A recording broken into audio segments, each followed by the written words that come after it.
Assalamualaikum warahmatullahi wabarakatuh. Hari ini kita akan melanjutkan topik ketiga dari biologi dasar untuk pertemuan ketiga, yaitu struktur dan fungsi sel. Oke, nah pertama-tama tentu kita harus tahu dulu apa saja tujuan pembelajaran untuk topik ketiga ini. Oke, ini ada 10 tujuan pembelajaran yang harus kita pahami. Nah, khusus untuk video kali ini kita akan membahas 5 tujuan pembelajaran pertama, yaitu terkait konsep sel, kemudian teori sel, sel prokariotik, sel eukariotik, kemudian terkait struktur organel sel, fungsi organel sel, juga bagaimana kita membedakan antara sel tumbuhan dan sel hewan. Oke, nah saya yakin kalimat yang ada di layar ini sudah sangat sering dibaca di buku-buku ya. Sel merupakan unit struktural dan fungsional terkecil penyusun kehidupan. Nah, pertanyaannya sekarang, kenapa sih dikatakan sel sebagai unit fungsional terkecil? Padahal kan kalau misalnya kita lihat ya, di dalam sel itu kan masih ada organel sel, misalnya ada inti sel, ada mitokondria, ada ribosom. Tapi kenapa sel ini dikatakan sebagai unit fungsional terkecil? Oke. Nah, alasan kenapa dikatakan sebagai unit fungsional terkecil adalah karena pada tataran sel kita masih dapat mengamati adanya ciri-ciri kehidupan. Oke? Nah, kita review lagi ya. Ciri-ciri kehidupan itu, jadi ciri-ciri makhluk hidup ya. Ciri-ciri makhluk hidup ada beberapa. Makhluk hidup bergerak, kemudian makhluk hidup peka terhadap rangsangan, kemudian ciri makhluk hidup yang lainnya bereproduksi, membutuhkan nutrisi,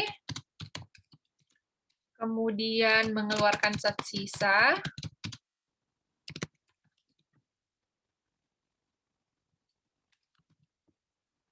bertumbuh ya, bereproduksi, kemudian makhluk hidup juga mengalami pertumbuhan. Masih ada lagi? Oke. Nah, jadi dari ciri-ciri ini tentu kita bisa lihat ya, bisa amati pada suatu individu, misalnya pada manusia, atau pada hewan, atau pada tumbuhan. Oke, nah, pada tataran jaringan, atau pada tataran sel ya, kita membahas kenapa sel dikatakan sebagai unit fungsional terkecil. Jadi, ciri-ciri makhluk hidup ini bisa diamati pada tataran sel. Jadi misalnya ini ada sel ya. Nah, di dalam sel kan ada organel-organel, misalnya ada inti sel, kemudian ada misalnya ya, ini inti selnya, kemudian ada mitokondrianya. Oke, mana? I need to draw. Oke, nah misalnya ya, ini tadi inti selnya, kemudian ada retikulum endoplasma, kemudian misalnya di sini ada mitokondria. Ini maaf, gambarnya agak sedikit. Saya menggambar sebisanya saja ya. Nah, ini contoh saja. Nah, jadi sel ini menunjukkan kemampuan untuk bergerak ya. Jadi sel dapat bergerak. Jadi ada pergerakan-pergerakan di dalam sel. Ada juga sel-sel yang mempunyai silia, flagella, dapat bergerak. Nah, bahkan di dalam sel ini dengan adanya sitoskeleton itu vesikula-vesikula di dalam sel atau organel-organel di dalam sel itu dapat melakukan pergerakan. Nah, kemudian peka terhadap rangsang. Jadi sel peka terhadap rangsang karena adanya protein-protein pada membran sel sehingga bisa menerima sinyal dari lingkungannya dan memberikan respon yang sesuai. Kemudian sel juga dapat bereproduksi. Oke, saya yakin sudah familiar dengan proses pembelahan sel ya, misalnya melalui mitosis dan ada juga melalui meiosis ya. Oke, nah jadi kemampuan sel untuk membelah melalui mitosis dan meiosis inilah yang kemudian memungkinkan individu atau suatu makhluk hidup itu dapat bereproduksi. Jadi kalau misalnya sel-selnya tidak mampu membelah, tentu proses reproduksi itu jadi tidak mungkin kan? Jadi sebenarnya hal-hal yang bisa kita amati pada tataran individu itu sebenarnya asalnya dari sel, seperti itu. Misalnya bertumbuh. Individu dapat bertumbuh karena selnya dapat bertumbuh. Kemudian mengeluarkan zat sisa. Zat sisa yang kita keluarkan itu sebenarnya asalnya adalah zat sisa yang dikeluarkan oleh sel, yang kemudian terakumulasi lalu dikeluarkan oleh individu. Nah, misalnya, CO2. CO2 yang kita hembuskan ketika bernafas, itu asalnya adalah CO2 yang dikeluarkan dari proses respirasi seluler yang berlangsung di mitokondria. Nanti di pembahasan selanjutnya kita akan bahas bagaimana sih mitokondria ini melaksanakan respirasi seluler sampai akhirnya bisa melepaskan CO2. Itu dibahas selanjutnya. Oke, kemudian kita butuh nutrisi. Kenapa kita butuh nutrisi? Karena sel-sel kita butuh nutrisi. Jadi, ketika kita makan, makanan itu kemudian melalui proses pencernaan. Melalui proses pencernaan hingga pada akhirnya menjadi bagian-bagian terkecil dari penyusun makanan itu, sehingga bisa diserap di dalam usus. Nah, selanjutnya oleh sistem peredaran darah ya, itu dialirkan ke seluruh tubuh hingga mencapai sel. Nah, nutrisi itu kemudian diproses di dalam masing-masing sel seperti itu. Jadi, kebutuhan nutrisi itu sebenarnya ujungnya adalah dikarenakan adanya kebutuhan nutrisi oleh sel. Oke, nah, jadi semua ciri-ciri kehidupan yang bisa kita amati pada tataran individu itu asalnya dari sel. Dan ciri-ciri makhluk hidup itu bisa kita amati hingga sel. Ketika sel ini dipecah menjadi organel-organelnya, maka kita tidak bisa lagi mengamati adanya ciri-ciri makhluk hidup. Misalnya, sel ini kita pecah, misalnya ini dipecah, lalu berdiri sendiri mitokondrianya, berdiri sendiri nukleusnya, berdiri sendiri retikulum endoplasmanya, itu tidak bisa kita temukan adanya ciri-ciri makhluk hidup lagi. Oke? Nah, karena itulah dikatakan sel sebagai unit struktural dan fungsional terkecil penyusun tubuh makhluk hidup. Oke, semoga bisa dipahami ya. Kita melangkah ke konsep selanjutnya.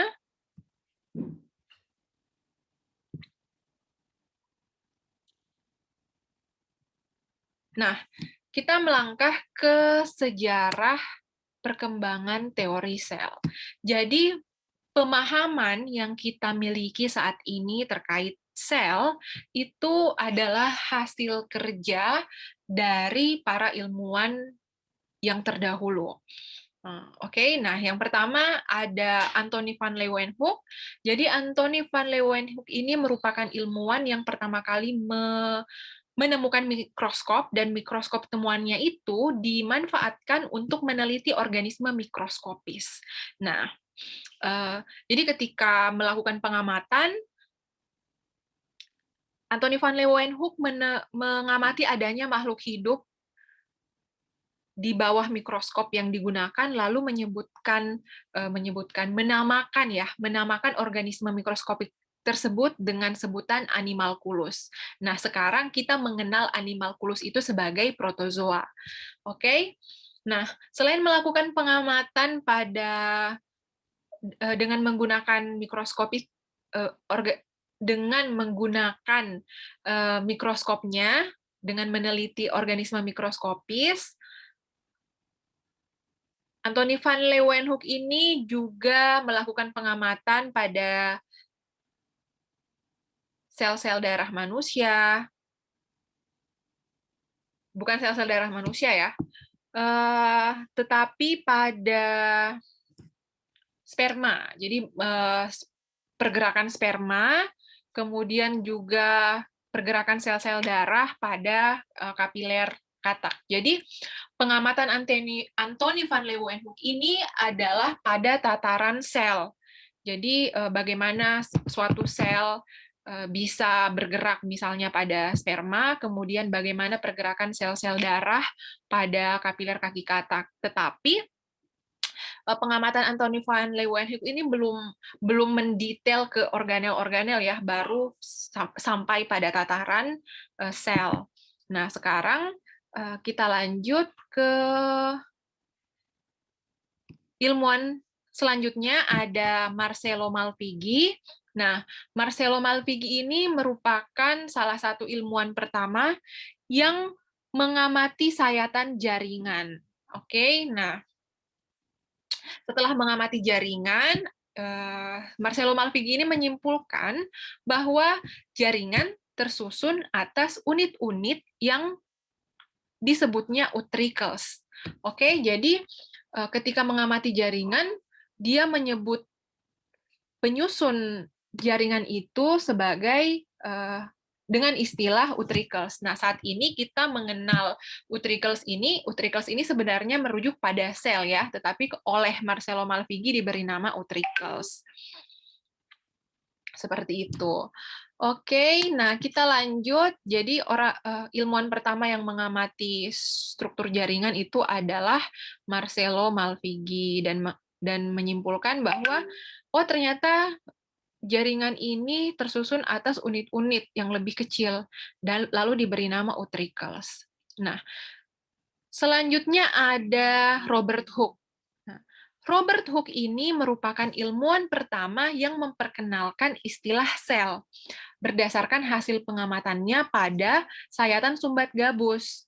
Oke, jadi Robert Hooke melaporkan bahwa sumbat gabus terdiri atas ruang-ruang kecil yang diberi nama sel. Jadi kata sel ini berasal dari bahasa Yunani, dalam hal ini selula ya. Selula itu berarti ruang-ruang kecil.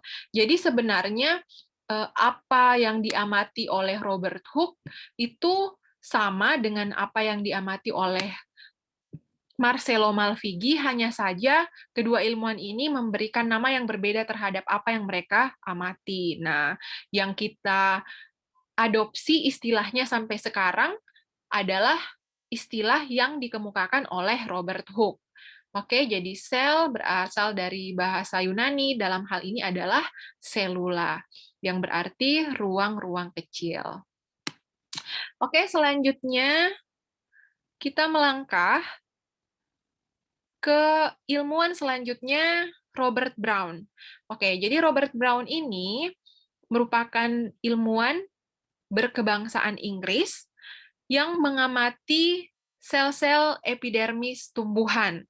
Lalu Robert Brown berdasarkan pengamatannya mengemukakan bahwa sel-sel epidermis tumbuhan dan juga sel serbuk sari dan juga pada kepala putih mengandung suatu struktur yang konstan yang disebut inti sel. Oke, jadi Robert Brown ini sudah mulai mengamati apa sih yang ada di dalam sel. Oke, jadi Robert Brown mengamati inti sel.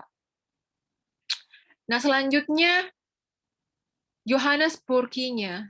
Johannes Purkinje ini merupakan ilmuwan pertama yang menjelaskan istilah protoplasma. Oke, jadi protoplasma ini isi sel ya. Oke. Nah, selanjutnya ada Matthias Kleiden. Nah, ini salah satu ilmuwan yang terkenal. Matthias Kleiden berkebangsaan Jerman melaporkan bahwa tubuh tumbuhan tersusun atas sel. Oke, nah ini Matthias Kleiden. Pada saat yang bersamaan, tetapi keduanya bekerja secara terpisah ya. Matthias Kleiden mengamati tumbuhan lalu menyimpulkan bahwa tubuh tumbuhan tersusun atas sel, sedangkan Theodor Sehwan mengamati tubuh hewan lalu menyimpulkan hal yang sama bahwa tubuh hewan tersusun atas sel. Oke? Nah, Matthias Kleiden juga mengusulkan dua asas dari teori sel ya, bahwa yang pertama, semua organisme tersusun atas sel, dan yang kedua, sel merupakan unit dasar organisasi kehidupan. Oke? Nah, kata unit di sini, sesuatu yang dikatakan unit berarti terdiri atas bagian-bagian ya, yang saling terhubung satu sama lain, sehingga bagian-bagian ini ketika saling terhubung satu sama lain dapat menjalankan fungsi tertentu. Oke, nah, jadi Matthias Kleiden berdasarkan hasil penelitian dari Matthias Kleiden dan Theodor Sehwan, kita mengetahui bahwa makhluk hidup tersusun atas sel. Selanjutnya ada Rudolf Virchow. Jadi Rudolf Virchow ini mengusulkan asas ketiga dari teori sel, bahwa semua sel berasal dari sel yang telah ada sebelumnya, atau omniselula e cellula. Nah, selanjutnya ada juga Louis Pasteur. Jadi Louis Pasteur ini merupakan ilmuwan yang terkenal karena dengan percobaannya, Louis Pasteur berhasil mematahkan teori abiogenesis. Oke, jadi teori biogenesis dan abiogenesis sudah kita bahas pada pertemuan sebelumnya.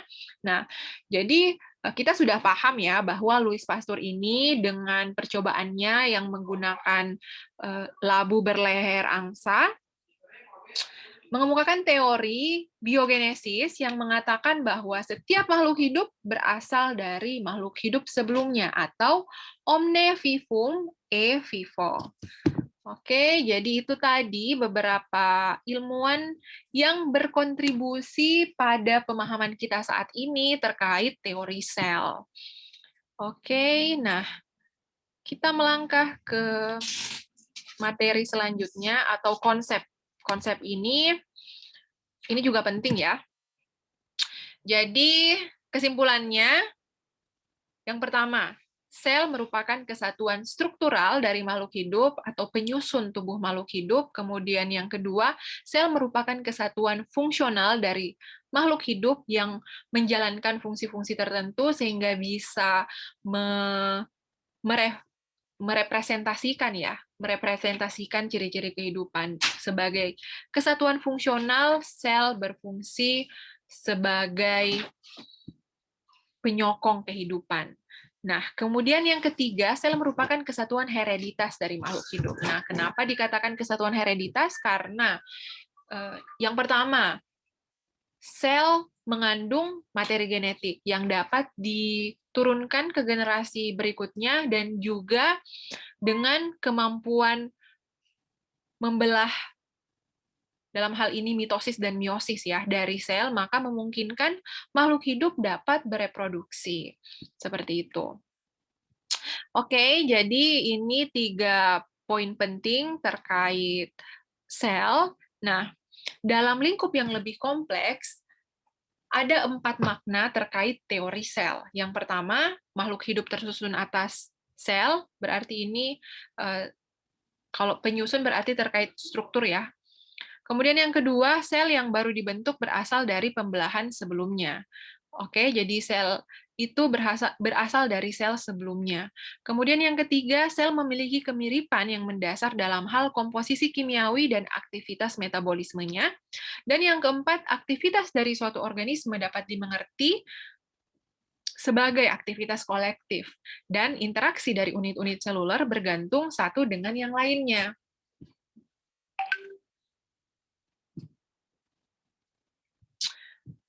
Oke, pertanyaannya sekarang adalah, apa sih syaratnya agar sesuatu dapat dikategorikan sebagai sebuah sel? Apa yang dijadikan dasar untuk mengatakan bahwa, oke, yang ini adalah sel dan yang ini bukan sel?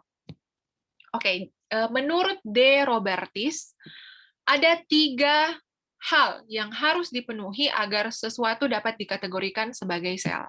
Yang pertama, harus memiliki membran plasma. Jadi membran plasma ini memisahkan sel dengan lingkungan luar. Jadi memisahkan antara lingkungan internal sel itu dengan lingkungan luar. Oke. Kemudian yang kedua, sebuah sel harus memiliki materi genetik, karena materi genetik ini penting untuk mengkode berbagai jenis RNA, termasuk untuk sintesis protein yang dibutuhkan untuk kelangsungan hidup sel itu sendiri. Kemudian yang ketiga, mengandung mesin biosintesis, di mana sintesis berlangsung. Oke, jadi yang ketiga ini secara khusus yang dimaksudkan adalah mesin biosintesis protein ya, dalam hal ini adalah ribosom.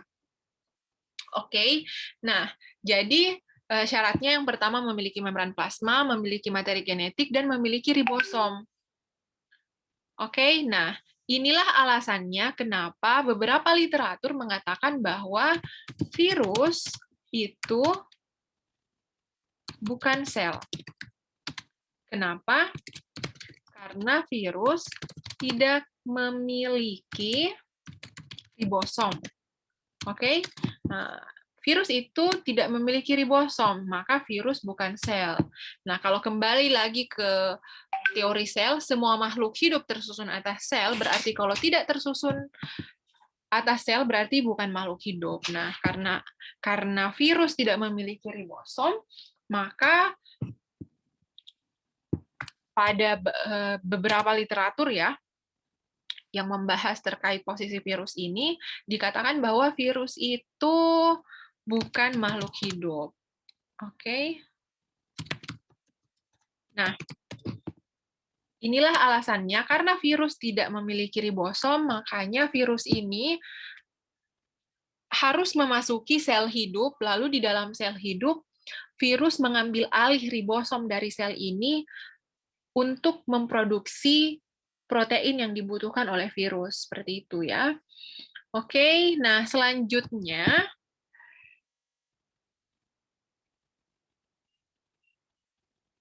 kita masuk ke bentuk-bentuk sel. Nah, struktur ada karena adanya fungsi. Jadi struktur selalu terkait dengan fungsi, sehingga ketika kita membahas sel, bentuk sel itu ada beragam, dan pasti selalu berkaitan dengan fungsinya. Misalnya, ini ada 2 contoh ya, yang ditampilkan di sini ada bentukan sel saraf dan juga bentuk dari sel-sel darah. Nah, sel saraf fungsinya untuk menghantarkan impuls. Oke, jadi bentuknya sangat panjang, yang terdiri atas akson. Akson ini penting dalam menghantarkan impuls. Nah, sedangkan kita ambil contoh sel darah merah, ini berbentuk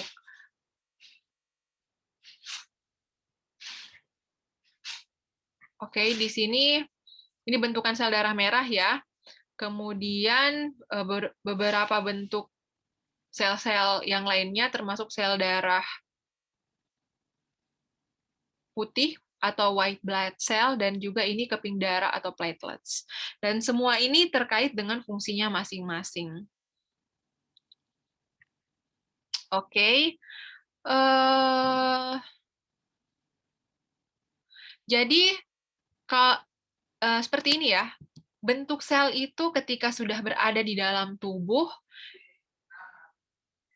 sel-sel kan berasosiasi dengan sel-sel yang lain, sehingga bentuknya beragam. Ada yang berbentuk kubus, silindris, gepeng. Nah, tetapi ketika misalnya ya sel tubuh yang ketika di dalam tubuh berbentuk gepeng, ketika sel itu diambil, kemudian ditempatkan pada suatu solution atau cairan, bentuk dasar dari sel itu sebenarnya adalah bulat. Tetapi ketika berada dalam bentukan jaringan, berasosiasi dengan sel-sel lain, maka bentuknya itu disesuaikan dengan fungsinya masing-masing, seperti itu. Oke. Nah, ini ya, Bila sel diisolasi dalam lingkungan cair, maka ia dapat berbentuk menjadi bulat. Jadi ini adalah bentuk dasar dari sel. Nah, ketika di dalam tubuh, bisa gepeng, kubus, atau silindris. Umumnya yang berbentuk gepeng, kubus, silindris ini bisa pada sel-sel epitel atau sel darah merah berbentuk bikonkav. Kemudian sel otot memanjang. Lalu sel-sel bakteri juga beragam ya, ada yang bulat, spiral, atau batang. Jadi bentuk sel itu sangat beragam, yang tentunya juga bersesuaian dengan fungsinya. Nah, ini penting ya, penting untuk paham terkait perbandingan ukuran. Beberapa contoh model sel yang dibuat oleh beberapa orang ya, yang saya pernah amati, mereka membuat model sel, lalu di dalam sel itu ada beberapa organel-organel. Nah, setelah saya perhatikan ternyata ada kesalahan dalam membandingkan ukuran dari organel-organelnya, seperti itu. Nah, ini maksud saya bahwa salah satu contohnya ya, nukleus sel itu jauh lebih besar dibanding ribosom ya. Kemudian kalau membandingkan antara kloroplas dengan mitokondria, kloroplas itu lebih besar dibanding mitokondria. Nah, kita bandingkan, misalnya, di sini ada tubuh manusia, rata-rata tinggi tubuh manusia kan 1,5 meter. Mungkin kalau di masyarakat kita jarang sekali ada yang bisa sampai 2 meter ya. Mungkin 1-2 orang bisa sampai 2 meter, tapi umumnya sekitar 1,5, 1,6 meter, atau 1,7 meter. Nah, kita lihat di sini ada sel saraf. Sel saraf terpanjang ada yang hampir 1 meter. Lalu ada telur ayam. Nah, telur ayam ini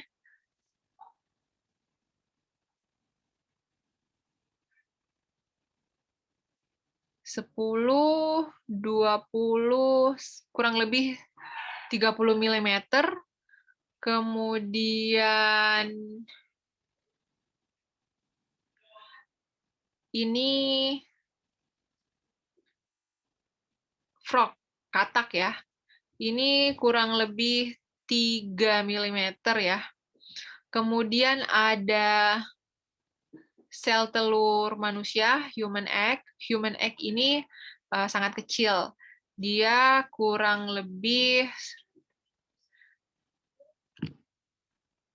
120 mikrometer ya. Nah, ini penting untuk diketahui bahwa manusia itu punya keterbatasan dalam melihat detail suatu struktur ya. Jadi mata manusia itu hanya dapat melihat detail suatu struktur yang ukurannya sampai 1 mm saja. Di bawah 1 mm itu mata manusia sudah tidak bisa membedakan struktur lagi, sehingga untuk melihat detail yang lebih kecil dari 1 mm itu kita membutuhkan alat bantu berupa mikroskop. Nah, itulah alasannya kenapa ketika kita mengamati sel, misalnya sel epitel atau sel epidermis pada tumbuhan, itu kita membutuhkan pembesaran dengan bantuan mikroskop. Nah, kita lihat di sini, sel darah merah itu ukurannya sangat jauh lebih kecil dari 1 mm ya, hampir 10 mikrometer. Lalu bakteri. Nah, bakteri umumnya kisarannya antara 1 sampai 10 mikrometer. Nah, kemudian nukleus ini sekitar 5 atau 6 mikrometer, kloroplas itu sekitar 3 mikrometer, mitokondria ini kurang lebih 1 mikrometer ya. Jadi kalau kloroplas dengan mitokondria kurang lebih 1:3 ukurannya. Kemudian bakteri terkecil. Jadi bakteri umumnya berkisar antara ini, posisinya di sini, sedangkan kalau bakteri terkecil ada di sekitar 110 nanometer. Oke, nah virus virus itu ukurannya jauh lebih kecil dibanding bakteri. Oke, jadi virus ini bahkan lebih kecil dari bakteri terkecil, kan? Seperti itu. Nah, sehingga memang eh, masuk akal ketika virus ini dapat memasuki tubuh atau sel bakteri. Jadi virus dapat masuk ke sel bakteri karena ukurannya memang jauh lebih kecil dibanding sel bakteri. Nah, kemudian ribosom. Ribosom ini kurang lebih 10 nanometer. Oke, jadi memang ribosom ini ukurannya sangat kecil, bahkan eh, ribosom ini tentu lebih besar ya dibanding protein. Lalu kalau protein tentu lebih besar dari asam amino karena asam amino ini merupakan penyusun protein. Oke? Jadi itu perbandingan ukuran antara organel-organel sel dan juga beberapa tipe sel. Oke, nah selanjutnya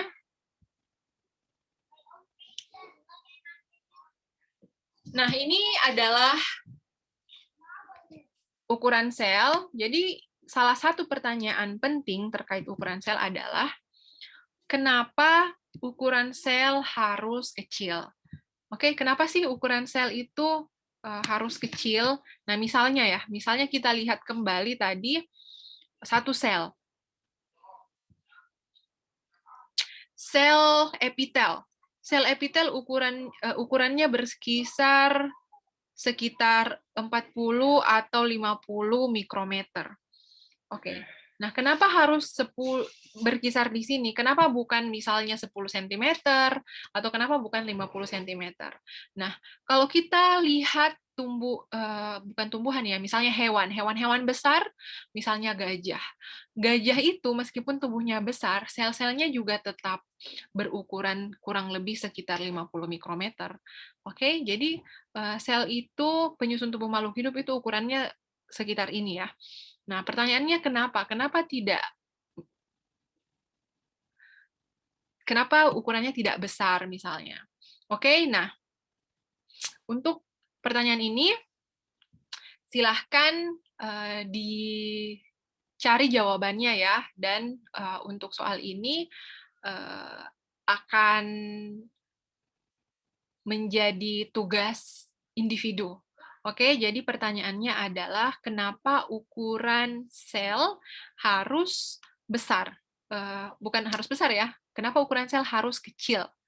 Oke, nah untuk membantu menjawab soal ini, silahkan bandingkan. Jadi silahkan bandingkan luas permukaan dan volume. Jadi silahkan bandingkan luas permukaan dan volume suatu sel dengan ukuran yang berbeda-beda. Nah, untuk tugas kali ini silahkan bandingkan 3 ukuran. Jadi ini analogi saja ya untuk membantu melihat perbandingan luas permukaan dan volume dengan ukuran yang berbeda. Jadi kita ambil 3 ukuran.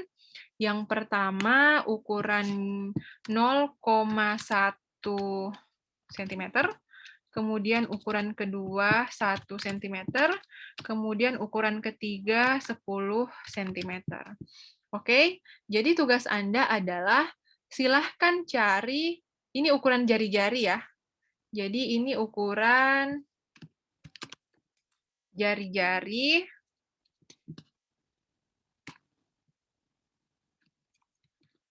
Jadi jari-jari 3 jenis ukuran. Untuk jari-jari 0,1 cm, berapa luas permukaannya dan berapa volumenya.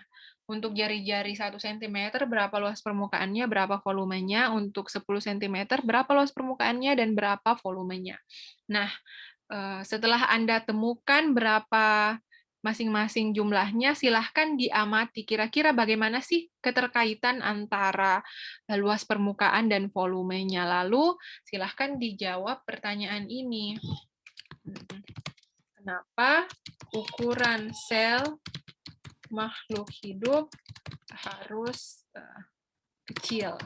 Nah, apa kaitannya dengan efisiensi kalau kita membandingkan antara luas permukaan dan volume? Oke, nah untuk soal ini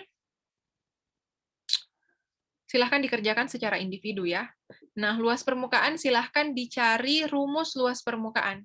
Oke, jadi ini rumus luas permukaan bola ya. Rumus volume dan luas permukaan bola. Karena kenapa menggunakan rumus bola? Karena bentuk dasar dari sel itu kan bulat ya. Jadi silahkan gunakan rumus bola. Kalau volume itu PR pangkat 3, kalau untuk luas permukaan itu 2 PR pangkat 2. Oke, bukan ya. Kalau volume itu 3/4. 3/4 PR pangkat 3. Kalau untuk luas permukaan PR kuadrat. Oke, jadi silahkan dicek kembali rumusnya. Rumus volume bola dan rumus permukaan bola, lalu dihitung dengan menggunakan jari-jari ini ya. Lalu ditarik kesimpulan, silahkan diamati kira-kira apa perbedaannya, lalu dijawab ini. Kenapa ukuran sel makhluk hidup harus kecil? Apa kaitannya dengan efisiensi? Apa kaitannya dengan luas permukaan? Dan apa kaitannya dengan volume? Oke, sekali lagi, pertanyaan ini adalah tugas individu ya. Oke, kita lanjut untuk konsep berikutnya. Nah, ini adalah sel bakteri ya. Oke, jadi bakteri itu prokariot. Kenapa dikatakan prokariot? Karena belum memiliki membran inti. Jadi membran inti dalam artian materi genetiknya belum diselubungi oleh membran inti. Nah, apa bedanya dengan eukariot? Kalau eukariot itu merupakan sel-sel yang materi genetiknya diselubungi oleh membran inti. Oke, nah kita lihat di sini pada bakteri apa saja bagian-bagian yang dimiliki. Yang pertama ada flagela. Flagela ini untuk membantu pergerakannya. Kemudian ada glycocalyx. Glycocalyx ini merupakan struktur luar ya. Struktur luar dari bakteri yang terdiri atas kapsul ataupun lapisan slime. Kemudian ada cell wall. Cell wall atau dinding sel. Nah, dinding sel ini merupakan struktur kaku pada bagian luar dari membran plasma. Nah, apa karakteristik khusus dari membran sel? Bukan membran sel ya, dinding sel. Jadi dinding sel bakteri ini tersusun atas peptidoglykan. Oke, jadi ini penting ya. Kenapa? Karena yang punya dinding sel itu bukan cuma prokariot, tetapi tumbuhan juga punya dinding sel. Tetapi berbeda antara dinding sel tumbuhan dengan dinding sel pada bakteri. Kalau pada tumbuhan, dinding selnya tersusun atas selulosa dan hemiselulosa, sedangkan pada bakteri tersusun atas peptidoglykan. Nah, peptidoglykan ini lumayan sering ditanyakan ya, lumayan sering muncul di soal. Nah, karena memang karakteristik khusus dari bakteri. Oke, nah selain sel wall atau dinding sel, bakteri juga punya membran plasma ya. Jelas punya membran plasma karena membran plasma ini adalah syarat. Syarat sesuatu bisa dikatakan sel. Jadi semua sel tentu punya membran plasma. Kemudian memiliki ribosom untuk sintesis protein. Tetapi ribosom pada bakteri ini kalau dibandingkan dengan ribosom pada eukariot, pada prokariot ribosomnya itu lebih kecil. Nah, ada nukleoid. Jadi nukleoid ini merupakan wilayah di mana materi genetik dari bakteri ini ditemukan. Tetapi nukleoid ini tidak dibungkus oleh membran ya. Cuman ada wilayah tertentu di mana materi genetiknya berada di dalam sel itu. Itulah yang disebut sebagai nukleoid. Kemudian ada fimri. Nah, fimri ini adalah struktur yang berperan untuk melekatkan diri pada suatu permukaan dan dimiliki oleh banyak prokariota ya. Oke, jadi itu beberapa struktur dari prokariota.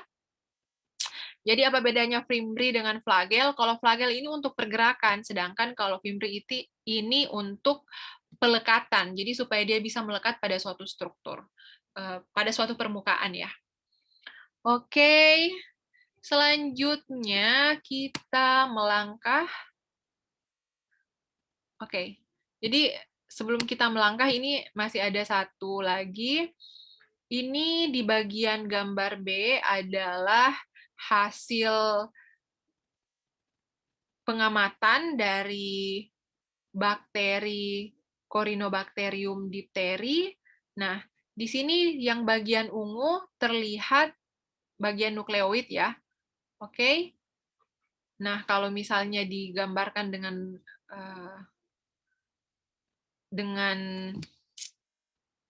lebih detail ya. Jadi kalau ini apa yang diamati di bawah mikroskop. Nah, kalau ini hasil rekonstruksi supaya lebih jelas seperti itu. Nah, sekarang kita masuk ke bagian penting. Nah, salah satu tujuan pembelajaran adalah mengetahui struktur ya, struktur organel sel dan fungsi-fungsi organel sel hewan dan sel tumbuhan. Nah, di gambar ini sangat jelas juga kan perbedaan ukuran antara nukleus. Jadi organel sel dengan ukuran paling besar adalah nukleus. Oke, jadi yang berwarna ungu ini adalah nukleus. Bagian-bagian nukleus apa saja? Ada 3 bagian penting dari nukleus. Yang pertama, karena ini adalah sel hewan ya, baik sel hewan maupun sel tumbuhan memiliki nukleus. Yang pertama, mempunyai membran inti. Jadi suatu membran yang menyelubungi materi genetiknya. Kemudian, membran inti ini memiliki pori. Selain memiliki pori, juga berhubungan dengan retikulum endoplasma. Nah, di dalam inti sel terdapat nukleolus. Oke, jadi nukleolus ini merupakan suatu struktur yang berperan dalam produksi ribosom. Oke, nah dalam nukleolus itu di dalam nukleus ya bisa memiliki satu atau beberapa nukleolus. Intinya nukleolus ini berperan dalam produksi ribosom. Selanjutnya ada kromatin. Kromatin ini tersusun atas DNA dan protein. Nah, kromatin ini berupa benang-benang halus. Saya yakin salah satu konsep yang kita sering dengar ya adalah istilah kromosom. Nah, kromosom ini sebenarnya hanya dapat diamati jika sel akan membelah. Oke? Nah, kalau misalnya sel tidak sedang akan membelah, maka bentukan dari materi genetik sel itu adalah dalam bentuk kromatin. Jadi kromatin dan kromosom ini sebenarnya merujuk pada asosiasi DNA dan protein. Hanya saja kalau kromatin dia tidak dalam bentuk yang padat. Jadi berupa benang-benang kromatin. Sedangkan kalau kromosom, benang-benang kromatinnya memadat membentuk kromosom pada saat sel akan membelah untuk memudahkan distribusi materi genetik pada sel-sel anakan. Seperti itu. Oke, nah selanjutnya selain nukleus ada retikulum endoplasma. Nah, retikulum endoplasma ini dibedakan menjadi dua jenis. Jadi ada retikulum endoplasma kasar atau rough endoplasmic reticulum, dan ada retikulum endoplasma halus atau smooth endoplasmic reticulum. Oke, apa bedanya RE kasar dan RE halus? Jadi RE kasar itu pada permukaannya ada ribosom, sedangkan RE halus pada permukaannya tidak ada ribosom. Oke, selanjutnya berbeda juga dari segi fungsi. Kalau RE kasar, karena ada ribosomnya di permukaannya, RE kasar ini berperan dalam produksi protein. Sedangkan pada RE halus ini berperan dalam sintesis lipid. Nah, selanjutnya hasil sintesis dari RE kasar, misalnya protein ya, ini selanjutnya akan ditransport ke badan Golgi. Oke, jadi badan Golgi ini merupakan suatu organel yang aktif dalam sintesis, modifikasi, penyortiran, dan sekresi produk-produk sel. Oke, jadi kalau ada misalnya enzim yang akan disekresikan keluar sel, itu dimodifikasi di badan Golgi. Nah, salah satu contoh hasil atau produk dari badan Golgi ini adalah ribosom. Bukan ribosom ya, sorry. Kalau ribosom tadi di nukleolus ya. Nah, kalau dari badan Golgi ini adalah lisosom. Jadi hati-hati ya, karena ribosom, lisosom, ini mirip ya, jangan sampai nanti salah mengenali. Oke, jadi kalau untuk badan Golgi, salah satunya menghasilkan lisosom ya. Nah, lisosom ini organel bermembran tunggal yang di dalamnya mengandung enzim-enzim hidrolitik. Jadi lisosom ini peranannya adalah penting untuk pencernaan intraseluler. Oke, nah jadi ini lisosom, enzim hidrolitik yang dikandungnya itu asalnya dari aparat Golgi, seperti itu. Nah, selain menghasilkan lisosom, badan Golgi juga menghasilkan vesikula-vesikula yang isinya akan disekresikan ke luar sel, itu adalah hasil penyortiran ya, dan hasil modifikasi dari badan Golgi. Oke, organel selanjutnya adalah mitokondria.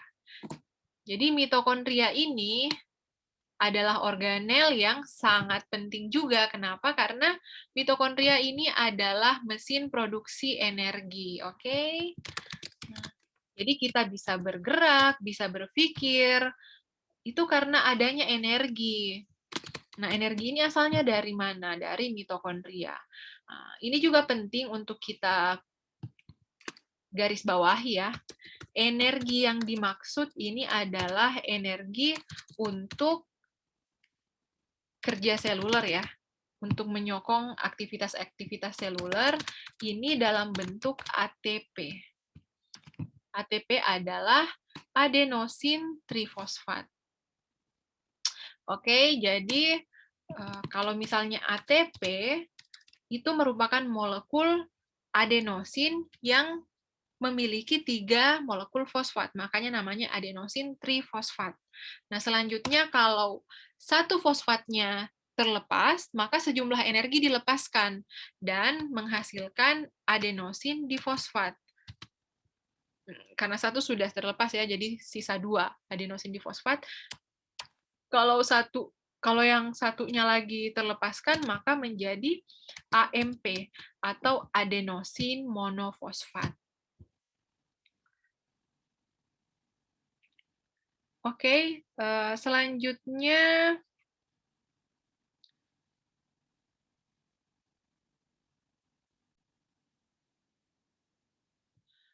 untuk detail dari struktur ATP akan kita bahas di video yang lain. Yang penting untuk session kali ini, yang penting dipahami bahwa yang dimaksud dari energi untuk kerja seluler itu adalah ATP. Jadi mitokondria ini berperan dalam produksi ATP. Nah, selain mitokondria ada juga peroksisom. Nah, peroksisom ini adalah organel yang juga mengandung enzim-enzim untuk proses metabolik ya. Nanti kita akan bahas lebih detail terkait peroksisom. Secara umum peroksisom ini fungsinya untuk detoksifikasi. Jadi kalau ada senyawa-senyawa yang bersifat toksik itu akan diproses di dalam peroksisom. Tetapi proses detoksifikasi yang dilakukan oleh peroksisom ini akan menghasilkan H2O2, yang mana H2O2 ini juga bersifat toksik. Nah, H2O2 ini kemudian akan diproses lebih lanjut oleh peroksisom hingga akhirnya dihasilkan air ya, menjadi senyawa yang tidak toksik lagi seperti itu. Oke, selanjutnya ada mikrofili. Nah, mikrofili ini merupakan proyeksi dari membran yang berperan dalam memperluas area permukaan. Nah, mikrofili ini tersusun atas mikrofilamen. Nah, mikrofilamen ini adalah salah satu jenis sitoskeleton. Oke, jadi ini juga penting ya sitoskeleton. Penting untuk dipahami. Ini biasanya soal-soal olimpiade biologi sering muncul minimal satu pertanyaan terkait sitoskeleton. Jadi bukan cuma manusia ya yang punya sitoskeleton, dalam artian bukan cuma organisme yang dalam tataran makro yang punya skeleton, tetapi sel ternyata juga punya skeleton ya. Kita sebut sitoskeleton. Nah, sitoskeleton ini fungsinya analog dengan fungsi rangka pada manusia. Jadi kita bisa baca di sini ya,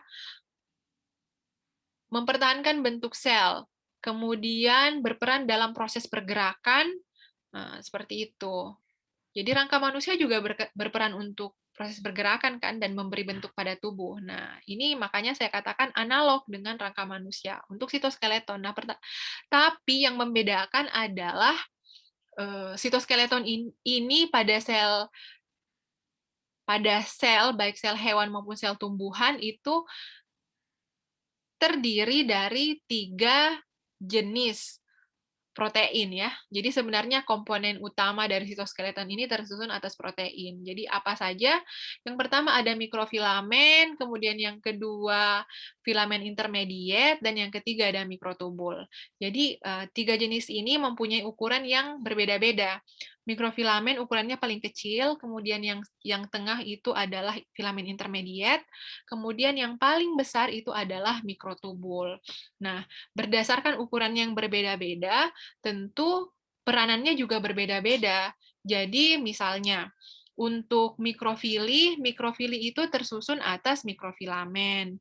Sedangkan kalau mikrotubul itu peranannya untuk membentuk flagel ya. Jadi kalau flagel karena butuh effort yang lebih besar untuk bergerak, maka tentu butuh sitoskeleton dengan ukuran yang lebih besar juga. Nah, itulah kenapa untuk flagel ini tersusun atas mikrotubul. Tapi ini untuk flagel flagel pada sel hewan ya. Jadi flagel sel hewan itu tersusun atas mikrotubul. Oke. Nah, selanjutnya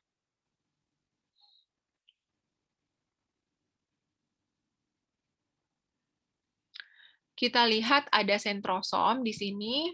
Nah, sentrosom sentrosom ini merupakan suatu wilayah di mana ditemukan mikrotubul dan juga mengandung sentriol. Oke, jadi ini wilayah ditemukannya sepasang sentriol pada sel tumbuhan, itulah yang kita sebut sebagai sentrosom.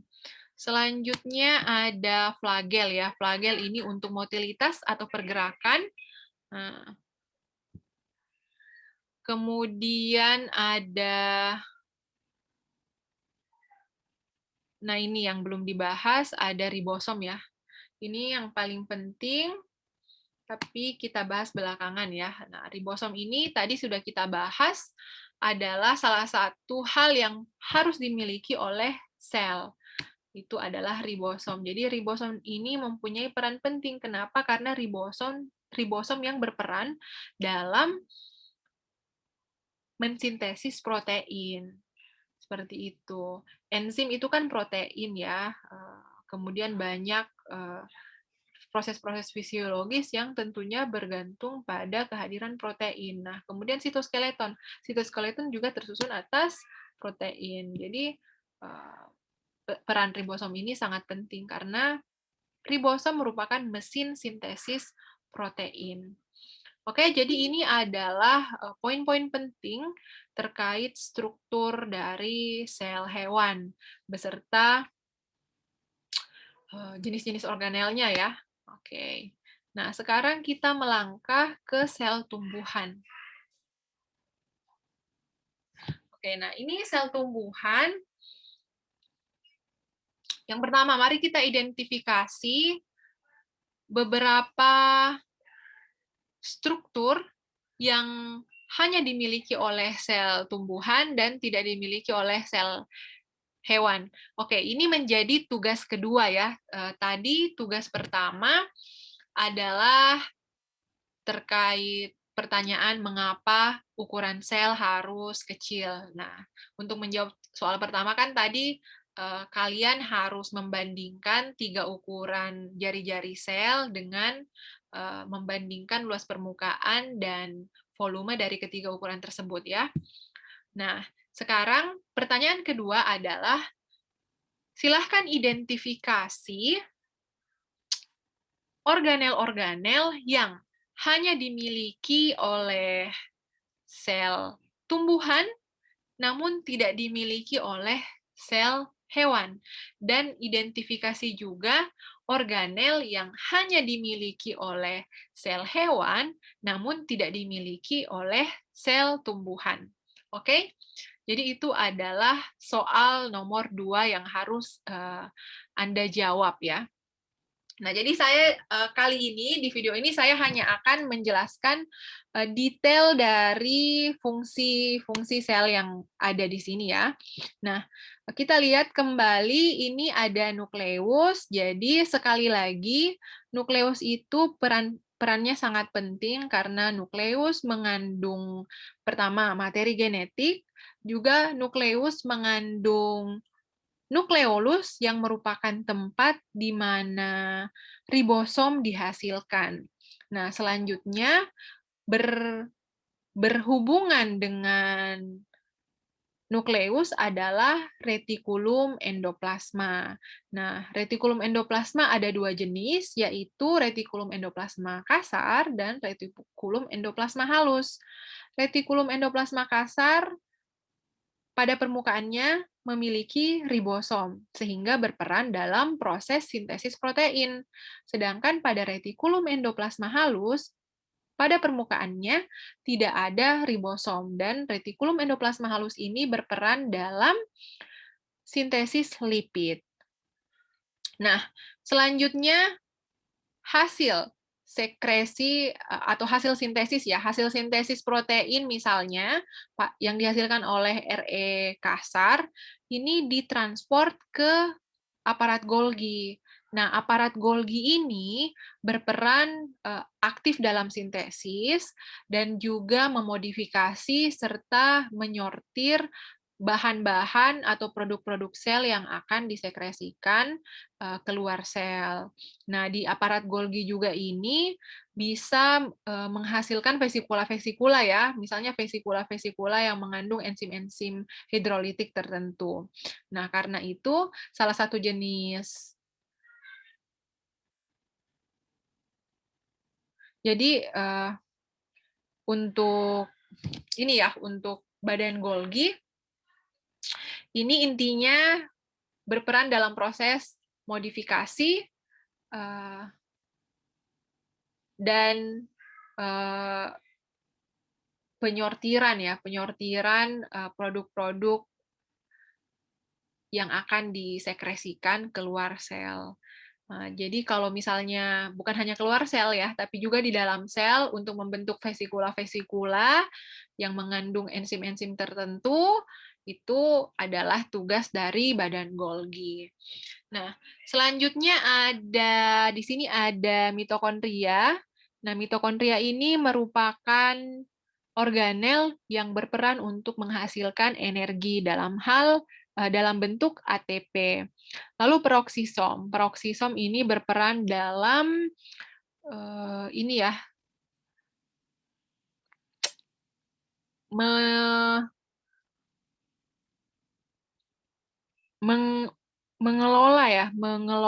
bukan mengelola, istilah yang lebih tepatnya ketika ada senyawa-senyawa yang toksik, ini diproses oleh peroksisom, sehingga senyawa-senyawa itu menjadi tidak toksik lagi, seperti itu.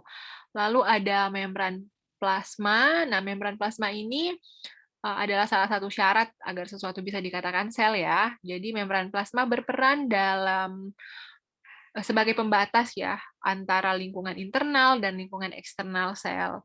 Membran plasma juga memungkinkan suatu sel menerima rangsangan dari lingkungannya dengan adanya reseptor-reseptor pada membran sel.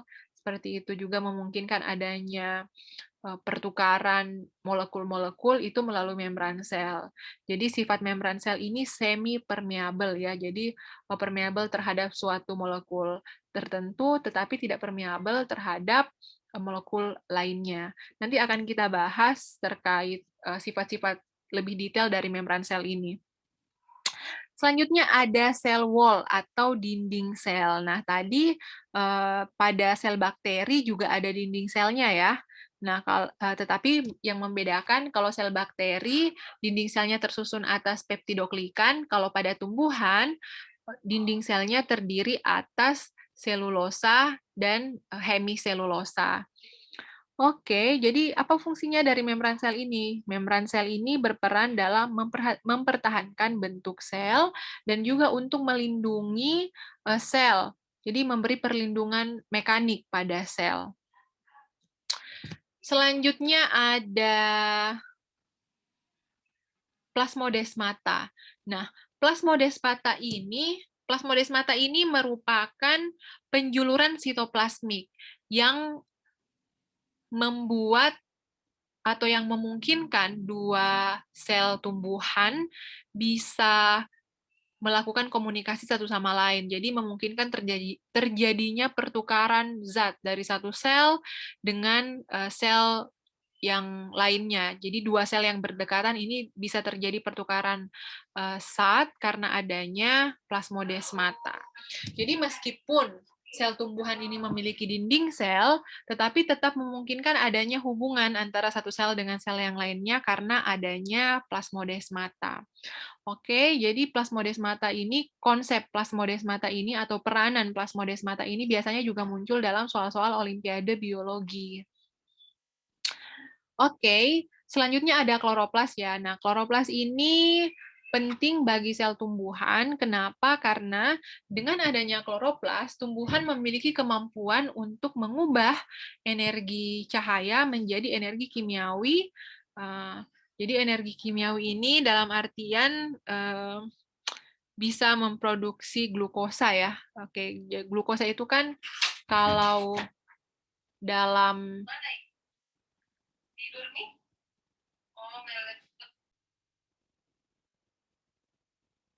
Oke, jadi Kita lanjut ya, untuk selanjutnya ada sitoskeleton. Nah, di sini sitoskeleton dari tumbuhan terdiri atas mikrofilamen dan mikrotubul.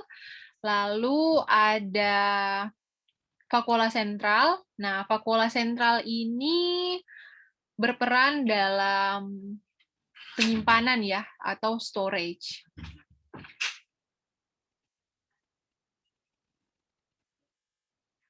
Oke. Ini tidak sengaja, kita mundur dulu ya. Oke, jadi ada vakuola sentral yang berperan untuk storage, penyimpanan, lalu ada,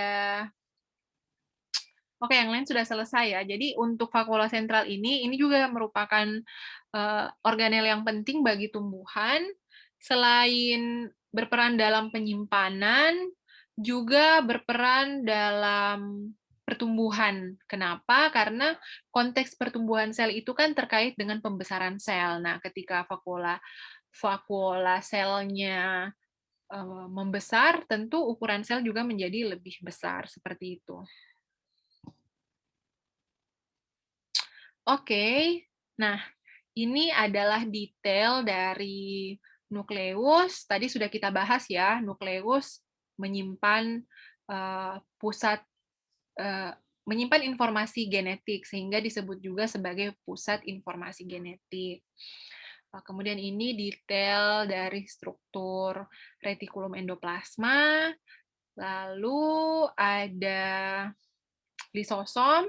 Nah, lisosom ini berperan dalam pencernaan intraseluler.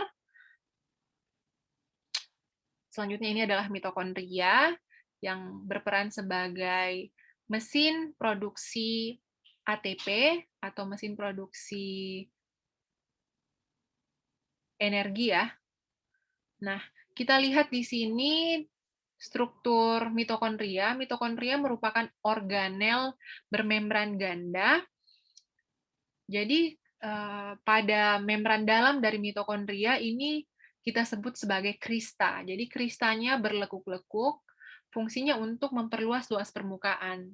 Seperti itu. Karena semakin luas permukaannya artinya wilayah untuk proses respirasi seluler untuk menghasilkan ATP menjadi lebih luas. Seperti itu. Kemudian ada mikrobadi. Nah, mikrobadi ini ada dua jenis. Jadi mikrobadi ini merupakan suatu organel sel yang berukuran mikro, makanya disebut mikrobadi. Jadi dia lebih kecil dibanding organel-organel sel lainnya. Nah, ada dua jenis mikrobadi, yaitu peroksisom dan glioksisom. Nah, mikrobadi ini bermembran tunggal dan mengandung enzim yang berperan dalam metabolisme hidrogen peroksida. Jadi yang berperan dalam metabolisme hidrogen peroksida ini adalah H2O2, sedangkan yang berperan dalam metabolisme asam glioksilat itu disebut glioksisom ya. Jadi mikrobadi ada dua jenis, ada peroksisom dan ada glioksisom. Nah, kita lihat, jadi ini penting juga untuk diperhatikan karena soal-soal peroksisom dan glioksisom biasanya muncul di soal-soal olimpiade juga, seperti itu. Nah, peroksisom mengandung enzim yang bertugas untuk memindahkan atom hidrogen dari berbagai substrat ke atom oksigen, sehingga membentuk hidrogen peroksida sebagai byproduct. Nah, reaksi tersebut memiliki beragam fungsi. Beberapa peroksisom menggunakan oksigen untuk mengubah asam lemak menjadi molekul yang lebih pendek, lalu ditransfer ke mitokondria untuk digunakan sebagai bahan dalam respirasi seluler. Peroksisom di hati berperan dalam mendetoksifikasi alkohol dan senyawa berbahaya lainnya dengan mentransfer atom hidrogen dari senyawa tersebut ke oksigen. Nah, berdasarkan transfer hidrogen dari senyawa yang bersifat toksik ke oksigen, maka dibentuk H2O2. Nah, H2O2 ini juga bersifat toksik, tetapi peroksisom mengandung enzim katalase. Jadi ini penting ya. Ini saya yakin waktu SMA sudah pernah melakukan percobaannya juga ya. Nah, untuk terkait enzim katalase ini, enzim katalase ini dapat mengubah H2O2 menjadi air. Nah, inilah pentingnya kompartemen di struktur kompartemen dalam sel. Jadi enzim yang menghasilkan H2O2 dan enzim yang membuang senyawa toksik tersebut dapat dipisahkan dari komponen sel lain sehingga tidak merusak organel-organel sel yang lain. Jadi proses detoksifikasi itu berlangsung di dalam kompartemen, dan kompartemennya itulah yang kita sebut sebagai organel sel peroksisom. Oke, jadi itu adalah peranan peroksisom. Lalu bagaimana dengan peranan glioksisom? Kita lihat di slide selanjutnya. Nah, oke, jadi ini adalah bagaimana reaksi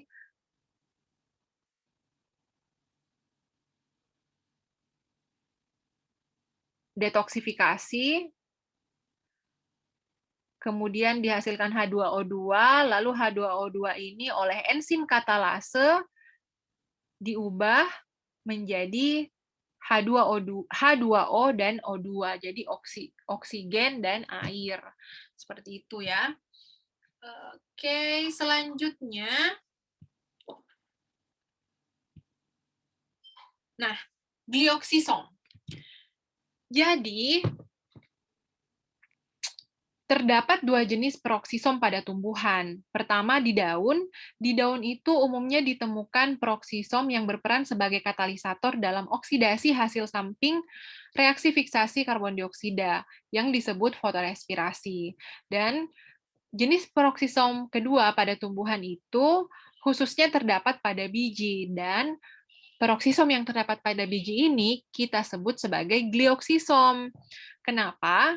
Karena glioksisom ini khusus terdapat pada jaringan penyimpan lemak pada biji tersebut. Jadi pada biji tumbuhan itu ada jaringan penyimpan lemak dan di situ terdapat glioksisom. Apa peranan dari glioksisom ini? Glioksisom mengandung enzim yang dapat menginisiasi konversi asam lemak menjadi gula. Nah, jadi gula ini dibutuhkan oleh biji yang baru bertumbuh tadi sebagai sumber energi. Seperti itu. Karena biji tadi baru dalam proses pertumbuhan ya, jadi belum punya kemampuan untuk berfotosintesis, sehingga glukosanya itu diperoleh dari hasil kerja dari glioksisom ini. Nah, perubahan lemak menjadi gula melibatkan serangkaian reaksi yang disebut siklus glioksilat. Oke, jadi kalau misalnya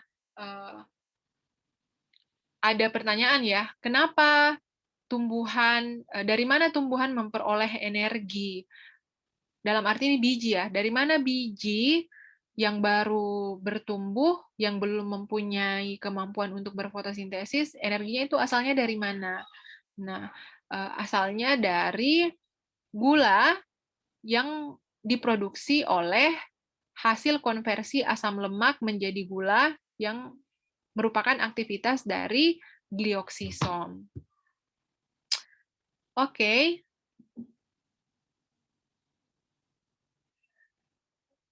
Selanjutnya kloroplas. Nah, kloroplas ini adalah organel khas dari tumbuhan karena kloroplas ini berperan dalam proses fotosintesis. Nah, di sini bisa terlihat struktur dari kloroplas. Ini penting untuk diketahui. Seringkali muncul juga bagaimana kita bisa membedakan struktur-struktur sel, struktur organel kloroplas ini. Jadi ada tumpukan-tumpukan tilakoid ya. Jadi yang berbentuk koin-koin menyerupai koin ini merupakan tilakoid. Lalu tumpukan beberapa tilakoid ini disebut grana. Oke, kemudian matriks dari atau bagian cair ya. Bagian cair dari kloroplas ini disebut sebagai stroma. Oke, jadi ada 3 bagian penting ya, ada tilakoid, lalu ada grana, lalu ada stroma. Nah, nanti bagian-bagian ini akan kita bahas khususnya pada proses fotosintesis ya. Nah, kita lanjut ke organel selanjutnya ada vakuola. Jadi vakuola sentral pada tumbuhan tadi sudah kita bahas, peranannya adalah sebagai untuk penyimpanan ya. Kemudian ada sentriol. Nah, sentriol terdapat sepasang, jadi ada sepasang sentriol pada sel yang sedang tidak membelah. Sedangkan pada sel yang akan membelah, masing-masing sentriol akan membentuk sentriol baru, sehingga terdapat 2 pasang sentriol. Nah, 2 pasang sentriol ini masing-masing akan berperan dalam membagi materi genetik untuk sel anakannya. Nanti akan dibahas lebih detail pada proses mitosis dan meiosis. Oke, nah selanjutnya ada ribosom. Nah, ribosom ini peranannya untuk memproduksi protein. Ribosom terdiri atas subunit besar dan ada subunit kecil. Nah, untuk proses sintesis protein ini juga akan ada pembahasan tersendiri. Oke, selanjutnya ada Oke. Jadi cukup ya untuk detail dari struktur dan fungsi organel sel. Nah, jadi silahkan dikaji kembali teori-teori sel, lalu struktur dan fungsi dari masing-masing organel sel. Dan silahkan dijawab 2 pertanyaan yang tadi sudah disebutkan pada video ini ya. Oke, demikian untuk pembelajaran bagian pertama dari topik ketiga. Wassalamualaikum warahmatullahi wabarakatuh.